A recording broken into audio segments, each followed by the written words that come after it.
is Shahin. Welcome back to Learn Something More YouTube channel.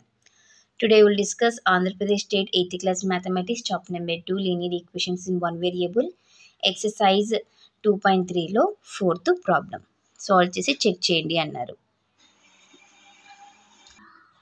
Given equation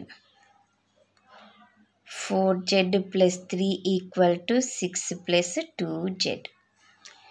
2z అనే smallest number compare చేస్తే 4zతో. So 2zని left side తీసుకుందాము, 3ని right side పంపించేద్దాం. Transposing 2z to LHS and 3 to RHS. Okay, yes.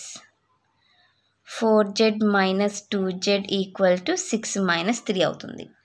4లో నుంచి 2ని separate చేస్తే ఎంత వస్తుందన్న 2 అవుతుంది. 2z equal to 6 minus 3 is 3.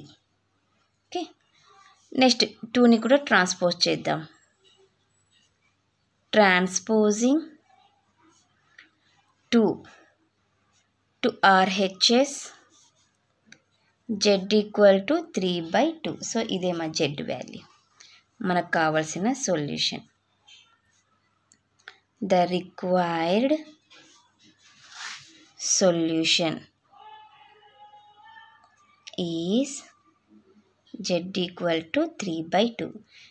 Check చేయమన్నారు కదా, చెక్ చేద్దాం. 4z plus 3 equal to 6 plus 2z.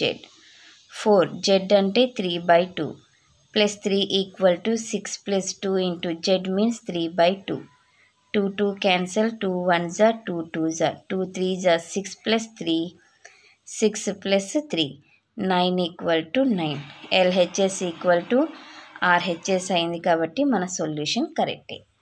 So ఇది మా క్వశ్చన్ నెంబర్ 4 సొల్యూషన్. నెక్స్ట్ క్లాస్లో క్వశ్చన్ నెంబర్ 5 సొల్యూషన్ని డిస్కస్ చేసుకుందాం. ఎవరికైనా ఏమైనా డౌట్ ఉంటే ప్లీజ్ కామెంట్ చేయండి. నా వీడియో కనుక మీకు నచ్చినట్లయితే ప్లీజ్ లైక్ చేసి షేర్ చేసి సబ్స్క్రైబ్ చేయండి. Thank you for watching my video. Take care to all of you.